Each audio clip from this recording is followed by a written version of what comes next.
मिल के बात कर रहे हैं।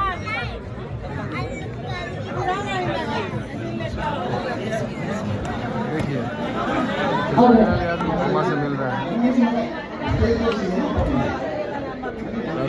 यादव जी हैं, विक्की भैया हैं, राजीव भैया हैं, ऋतिक जी भाई। हाँ, इस वीडियो में आपने साफ साफ देखा कि खेसारी लाल यादव पवन सिंह की अपनी मां से पहली बार इतने कैमरे के नजर में बात कर रहे हैं और मिल रहे हैं। उनके लिए अगर सबसे बड़ी सुनहरा पल की अगर बात करें तो सबसे बड़ा यही है, क्योंकि आप साफ साफ देख सकते हैं कि खेसारी लाल यादव पहली बार पवन सिंह की मां से इतनी अच्छी तरह से बात कर रहे हैं। इस वीडियो को जो मेरी स्क्रीन पे आप देख रहे हैं, इस वीडियो को शुभम सिंह ने अपने चैनल पे डाला है, रिकॉर्ड किया है। तो आपको देखकर ही साफ साफ पता चल गया होगा कि एक दूसरे से कितना प्यार मोहब्बत कर रहे हैं। इस वीडियो को अगर पूरी तरह से फुल देखना चाहते हैं तो Shubham Singh official YouTube channel पर जाकर यहाँ पे आप देख सकते हैं। वैसे भी तो ज्यादा बड़ा वीडियो नहीं है, इस वीडियो में आपने देख ही लिया। इसके बारे में आपको क्या कहना है नीचे कमेंट में मैं बता सकता हूँ। वीडियो को लाइक करें, लोगों तक ज्यादा शेयर करें ताकि पहुंच चैनल पर नए हैं तो चैनल को सब्सक्राइब जरूर कर ले।